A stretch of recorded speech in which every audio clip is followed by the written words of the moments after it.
और शुरुआत इस वक्त की बड़ी खबर से करेंगे। पाकिस्तान के वज़ीर-ए-आज़म इमरान खान ने जम्मू कश्मीर से दफा 370 हटाए जाने के बाद हिंदुस्तान के साथ जारी तनाज़े और कशीदगी के दरमियान यह एतराफ किया है कि अगर हिंदुस्तान के साथ रिवायती जंग हुई तो उनके मुल्क को मुंह की खानी पड़ सकती है।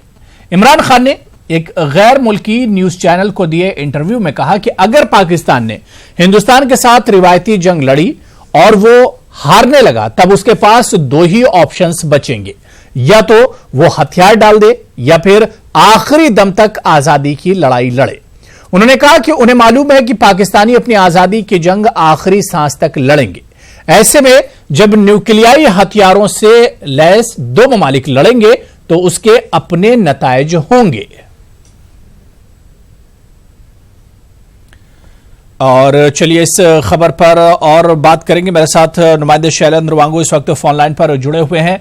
शैलेंद्र, जिस तरह से इमरान खान के बयानात लगातार आ रहे हैं दफा 370 कश्मीर से हटने के बाद, एक तरह से जो बयान अब आया है ऐसे में जाहिर हो रहा है कहीं ना कहीं पाकिस्तान और इमरान खान की बौखलाहट एक तरह से जाहिर हो रही है।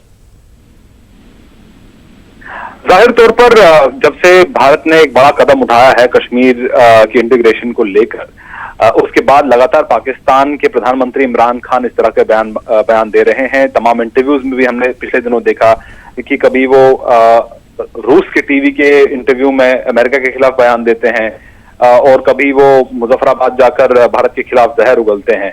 तो जाहिर तौर पर ये पाकिस्तान की बौखलाहट ही है। हालांकि जिस तरह से हमने देखा कि पिछले लगभग एक महीने में पाकिस्तान को जो करारी शिकस्त मिली है, चाहे यूएन सिक्योरिटी काउंसिल हो, यूएनएचआरसी हो या बाकी अन्य प्लेटफॉर्म हो, वो अपनी बात रख रहा है। उसके पास कोई ऐसा समर्थन नहीं मिल रहा है उसको सिवाय चीन के। तो ऐसे में जाहिर तौर पर अब कुछ दिन बचे हैं यूएन जनरल असेंबली में, तो तब तक इमरान खान कश्मीर के मुद्दे को जिंदा रखना चाहते हैं।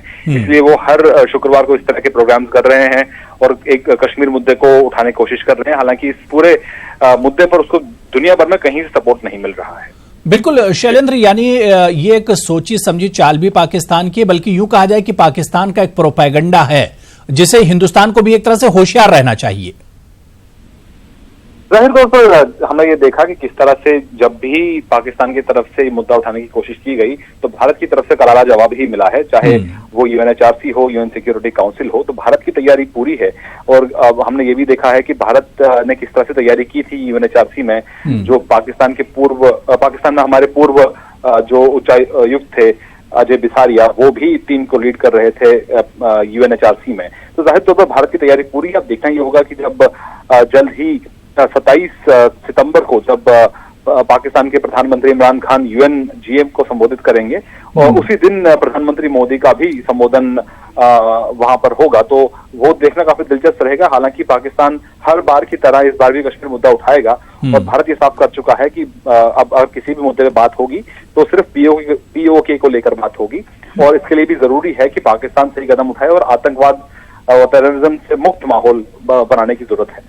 बिल्कुल, जाहिर सी बात है शैलेंद्र, एक आखिरी सवाल की जिस तरह से आपने जैसे पहले सवाल के जवाब में कहा था कि इंटरनेशनल लेवल पर कहीं ना कहीं पाकिस्तान को एक तरह से नजरअंदाज कर दिया गया, कश्मीर का इशू हो या दूसरे जो इश्यूज हैं उस पर पाकिस्तान को एक तरह से सपोर्ट नहीं मिल रहा है। कहीं ना कहीं जो अब हालत पाकिस्तान की है वो खिसियानी बिल्ली जैसी है, परेशानियों से घिरता जा रहा है पाकिस्तान।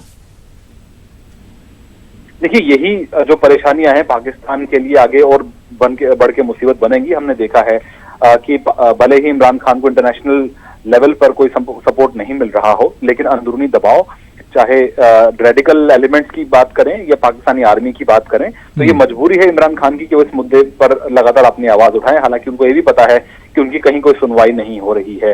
और इसी बीच आतंकवाद के मुद्दे पर भी वो लगातार सपोर्ट कर रहे हैं। आतंकवाद को आज भी बढ़ावा दिया जा रहा है पाकिस्तान में, इन्फिल्ट्रेशन की लगातार कोशिशें हो रही हैं। तो इसे साफ हो जाता है कि जहां एक तरफ अंतर्राष्ट्रीय स्तर पर, इंटरनेशनल लेवल पर पाकिस्तान को कोई सपोर्ट नहीं मिल रहा है, तो ऐसे में वो आतंकवाद के जरिए इस मुद्दे को लेकर, इस मुद्दे पर दुनिया का ध्यान खींचना चाहता है। हालांकि ये भी हमने देखा है कि पिछले एक महीने में कोई भी कैजुअलिटी श्रीनगर में नहीं हुई है। जिन ह्यूमन राइट वायलेशन की वो बात करता रहा है पाकिस्तान, अब उसके अपने ही घर के अंदर भी जिस तरह से सिंधी की बात करें, बलोचियों की बात करें गिलगित बल्तिस्तान की बात करें, तो इन तमाम माइनॉरिटीज के साथ जिस तरह से पाकिस्तान बिहेव करता है उससे दुनिया रूबरू है, दुनिया ये बात जानती है। तो ऐसे में सिर्फ भारत पर आरोप लगाने से काफी नहीं होगा, उसको अंदर झांक के देखना होगा। और जिस तरह से अब रक्षा मंत्री राजनाथ सिंह ने भी जो बयान दिया है कि इस तरह की अगर पॉलिसी जारी रहेगी पाकिस्तान की तो उससे टुकड़े टुकड़े होने से कोई नहीं बचा सकता। बिल्कुल, जाहिर सी बात है कि महज ये एक पाकिस्तान का प्रोपेगेंडा है जिसे वो एक तरह से जिंदा रखना चाहता है। बहुत बहुत शुक्रिया।